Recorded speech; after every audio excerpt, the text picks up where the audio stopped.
Faith Science Podcast. My name is Tyler Bublitz, and welcome back to the fifth Sunday in Lent for the week of March 21st, 2021. I'm excited to have you here. I'm excited to dig into this week's podcast. And boy, has Lent kind of been moving by pretty quickly. It's amazing to think about. Here we are at the fifth Sunday in Lent. Next week being Palm Passion Sunday. We'll deal with that a little bit more next week. And then we dig into Easter. So we are over halfway through this season of Lent. We're definitely now on the backside of it. And it's been kind of amazing when you think about it, this process of preparing ourselves, this process of hearing this, and especially when we get to the gospel text this week, coming out of John's gospel, this last time that Jesus is really making a public kind of sermon announcement foretelling his death here this week. But it offers up a lot of time for reflection, and I kind of left you with that last week. And the Twitter question was, who are you going to connect with that you haven't connected with in a long time? And I got some responses of different people connecting with different longtime friends. But I think one of the ones that I'm most excited about, where I've been, we haven't been able to have live worship in a long time. And the church that I'm a part of is starting to try that a little bit here this upcoming Sunday, this Sunday. And so I think there is something within all of us that we're longing for, that spirit to be able to connect with one another again, being able to stir and be among us. And even just the act of worship is something that I feel like in a lot of us wanting to have our spirits connect in something like that.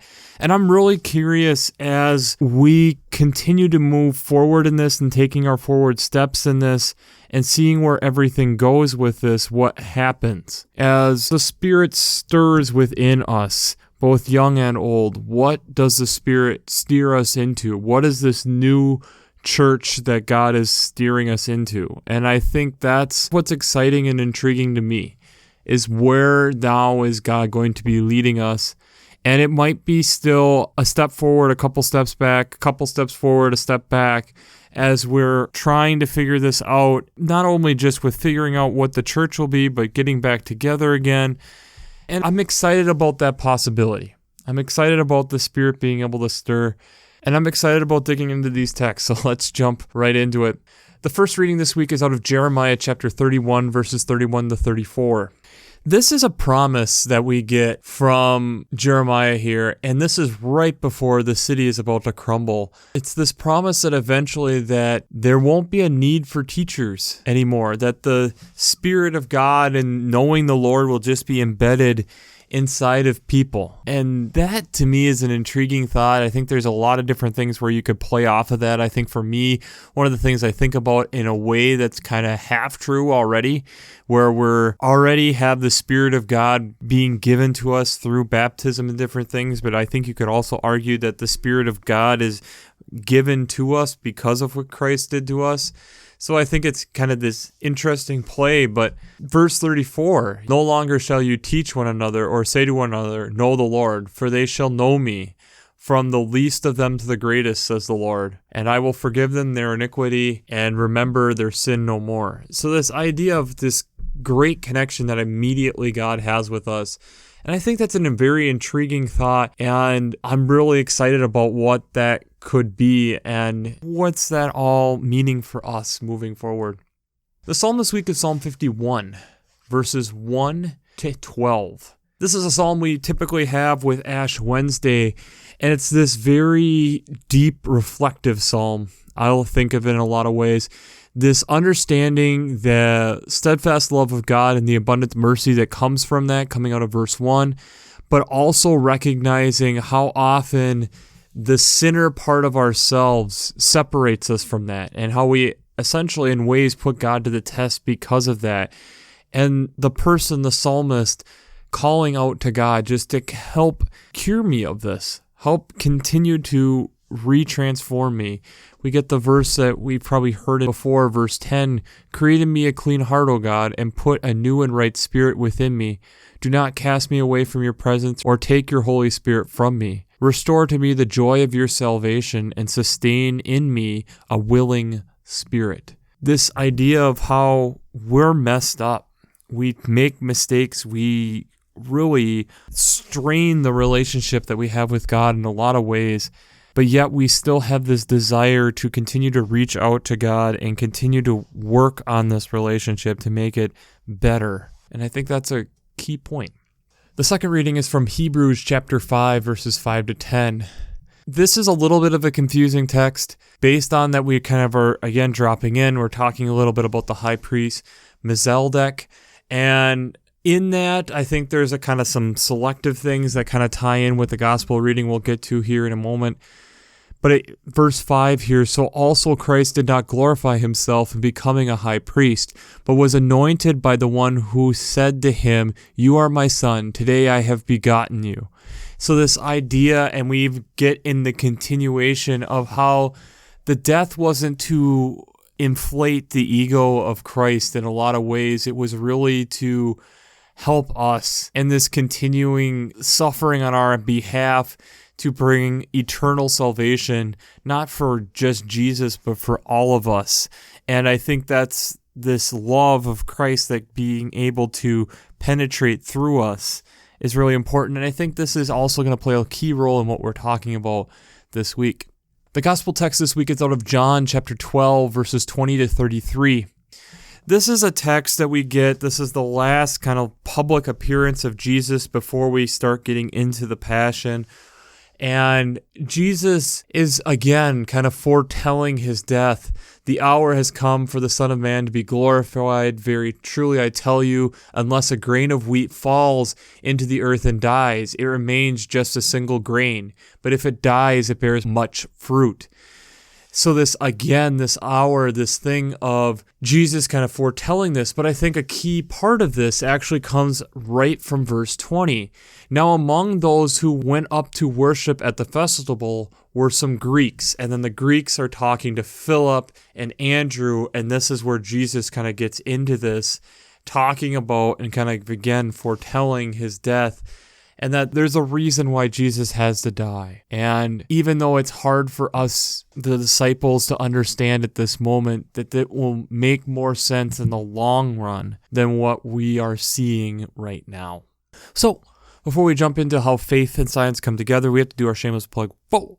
Working Preacher. If you haven't checked out Working Preacher, I'd highly recommend it. Between their Sermon Brainwaves podcast, their commentaries, their discussions, since I'm not a Dame minister, I love using these great resources from Working Preacher on a weekly basis, and it really helps give me some direction, some different ideas to be able to think about and go through these readings. So if you're part of clergy or lay, I think it's a really great resource to really spend some time in and make sure you're digging into workingpreacher.org. One of the verses that kind of stuck out, and especially when I'm doing this Faith and Science podcast, is verse 24. Very truly I tell you, unless a grain of wheat falls into the earth and dies, it remains just a single grain. But if it dies, it bears much fruit. This is fairly simple and basic in a lot of biological means. The seed around for a plant, a lot of it is there for nutrition. It is there for the plant to essentially destroy, for the plant to be able to grow. And it's one of the things that it's also kind of interesting, especially as Jesus is foretelling his death. And I've talked and told this story before. The one thing that we cannot still explain, one of the things in science, and I don't know if we ever will in this lifetime, is the spark of life. Especially with a seed. How does a seed know? You can have all the right conditions, the right soil, it has the seed around it to be able to, the water, but how does it know that now is the time to germinate or begin to grow compared to the previous moment? And I think in a lot of ways, there's a lot of trust and a lot of faith that goes into that, but it's also kind of this understanding that death brings forth life, because the seed, yes, it's bringing forth new life, which can then bring forth many seed pods for potential growth, but it also means the death of the original seed that gets absorbed up into this new plant. And I think there's something to that when we think about it, even in our faith life or even within science. The hard thing within science is never complete. There really is no complete resolution, as we've talked about multiple times. that any good science experiment should lead to 5 additional questions to ask. And so good science in a lot of ways is continuing to build upon what has been done. But what also is really unique, especially within this text here in the gospel, is that Jesus is stating what you know now, there are flaws. And so I'm going to essentially make this new hypothesis, this new experiment, this new way of doing things, and I'm going to set this out as the different standard for something for you guys to ponder and to think about. And in a lot of ways, that's hard to think about. And we've talked about this before. I mean, it was Stimuwise, who was one of the first advocates for washing his hands before going into surgery, which is commonplace now. But at that point, it was very unmanly. It was very like, why are you doing this? Even though it was helping with the reduction of death rate, that it was still stigmatized. And if you think about it, what Jesus has been saying is very stigmatized. Here, Jeremiah is giving this message that's very reassuring to us now, but he's giving this to the people of Judah, and their city is surrounded, and there's questions on how much longer are they going to be able to hold the enemy out, and this is the message that they give to them, that at some point, God is going to have this covenant that the word of the Lord, no matter if the paper and all this is destroyed, it's just going to be embedded within our hearts, and that we're just going to know God, and that this relationship that we have with God will not just vanish away. The psalm recognizing this, that the steadfast love of God within us is continuing and working constantly for this.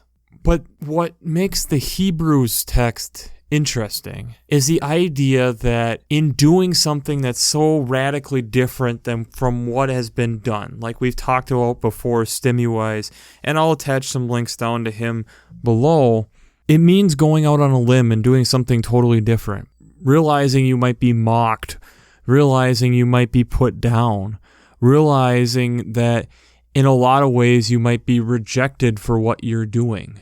But it was for the benefit of the earth on the flip side. It was benefit for us to begin to understand germ theory, which has drastically changed how we look at the world around us, and especially when we look at the last year of what we've gone through, and especially that I talked about this about a year ago initially.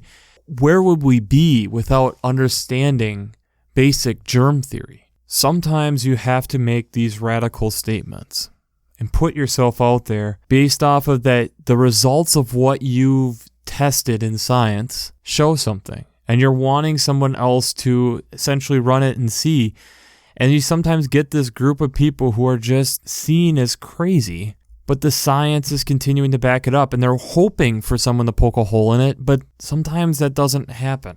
It's one of the difficult things within science. We really like it when we recognize and understand and can appreciate what the technological gains are. Like when we buy some piece of tech, be it a pocket computer like a phone, to a laptop, to a computer, the idea, or even a TV, you can see the growth and understand to some extent where it's going. But sometimes when we have these radical ideas that are harder to grasp, such as climate change, and wrapping our heads around the idea that it's going to affect some areas differently than other areas. And in the world's climate warming, some areas might cool, is sometimes hard for our brains to wrap our heads around. The idea of all these different threatening things that we potentially hear from science, especially with something like climate change, on how our world would be drastically different, and trying to use it as a warning sometimes falls upon deaf ears. Sometimes falls upon, but that's such a drastic change. Why are you talking like that? But especially of people of faith. When we look at Jesus and how often he foretold his own death, and it seemed radical and life-changing and just seemed weird. And especially this week, as we get this kind of final announcement, which leads into kind of the farewell discord of what Jesus has in the Gospel of John. Sometimes when we're looking at life, we don't understand what God is doing until it's in the rearview mirror. we on this side of the cross can understand completely and say, yeah, I'd be with Jesus. But would you? Yeah, I would be with the Semmelweis when he starts stating washing our hands and seeing the results that there's less deaths. Would you though? There was no germ theory. That seemed just weird and crazy. I think one of our modern comparisons is climate change, clean water initiatives around the world, and the lack thereof of clean water in plenty of places around the world. You have to remember, when a lot of these scientists, it's not that they're taking pride in being able to put forth a tough message. It's that they're trying to build upon what has been done before and trying to issue forecasts and trying to issue what we're understanding as of this moment. We've talked about keystone species before and understanding how important they are to environments. And so as we are trying to do these different things to help ecosystems, it might mean that our understanding of what the world was needs to change.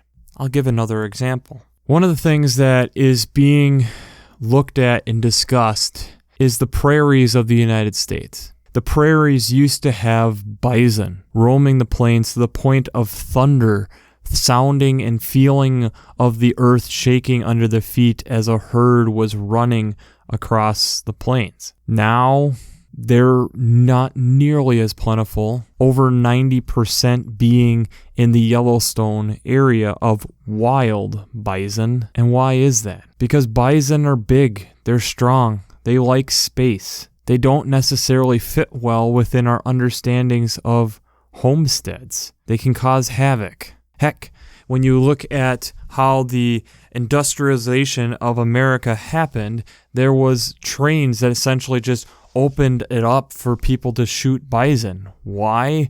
Because they were disruption and would cause trains to not be on schedule. And there's whole stories on that's how Goodyear kind of got its start, would round up cowboys to move bison over train tracks to show that trains weren't as reliable, and thus you should go with trucks, thus you should go with Goodyear tires. But what has been the cost of that? Did we really spend the time to understand that ecosystem? And in that, did we end up hampering ourselves from really having something of great value? We learned later how amazingly valuable the plains have been for specifically growing crops. As we look at the Corn Belt, as we look at how many different places, Nebraska, the Dakotas, have been absolutely fantastic for farming. Kansas, Iowa, we were short-sighted. We didn't understand the purpose of what they were there for. And now we're looking at and trying to figure out different ways on which we could possibly do this now. Can we do it with cattle? Can we do that and still have the same impact? There's been studies now looking at how potentially mammoths helped with building in the Arctic Circle the permafrost within the Arctics. And now as the climate is warming and that now we're having permafrost thawing out for the first time, and understanding that now that releases gases that had been trapped, is there ways that we can help bring that back? And understanding that if mammoths did this before, can we with different tools try to simulate that to help the earth do that? We don't know. It's science. We're building upon it. We're taking ideas. We're trying things. And we may not find the answers in our lifetime. Science is this constant moving forward target, and we never get to see the full picture of what was. I'll attach this article also down below. I found this very interesting. There's this pioneering inventor and mathematician published papers in Massachusetts in 1921 predicting what the world would look like in 2021. And a lot of these are actually quite accurate in a lot of ways, predicting that we'd able to have temperature-controlled homes and that we'd be able to maintain different temperatures within our house, which was radical at that time. that we be able to cook by electricity and having not coal ranges but potentially electric ranges in our house to be able to cook food more precisely. He predicts wire radio and predicts kind of this different type of communication and predicts electricity in homes, which really wasn't a big thing, and that there would be just this plug to be able to connect to these different hubs of ideas. And then there's ones where he potentially would be disappointed. When he looks at and talks about battery technology and how electricity will be super cheap and so everyone will just be using it. And this article kind of gets into at the end on how he might be disappointed to see how much we still are using fossil fuels at this point. He died 2 years after making those predictions and not being able to really see any of them come true. And in a lot of ways, isn't that what our faith is like too? We try to leave this legacy. We try being that seed to grow additional plants. We don't know entirely what comes of it. We might know a part of the story, but at some point we will no longer be here to see the end of it. And science is the idea of continuing to build upon each other's ideas, whether for good or for bad, trying to continue to understand each other at a deeper level. Brothers and sisters, I think the powerful thing with this text, and these texts together, is recognizing that if our faith is both personal and community-based, is not society the same way? Is not science that way, where it's, yes, I'm trying to have this, but I'm also looking at other people's work to be able to understand it, to further the ideas of science?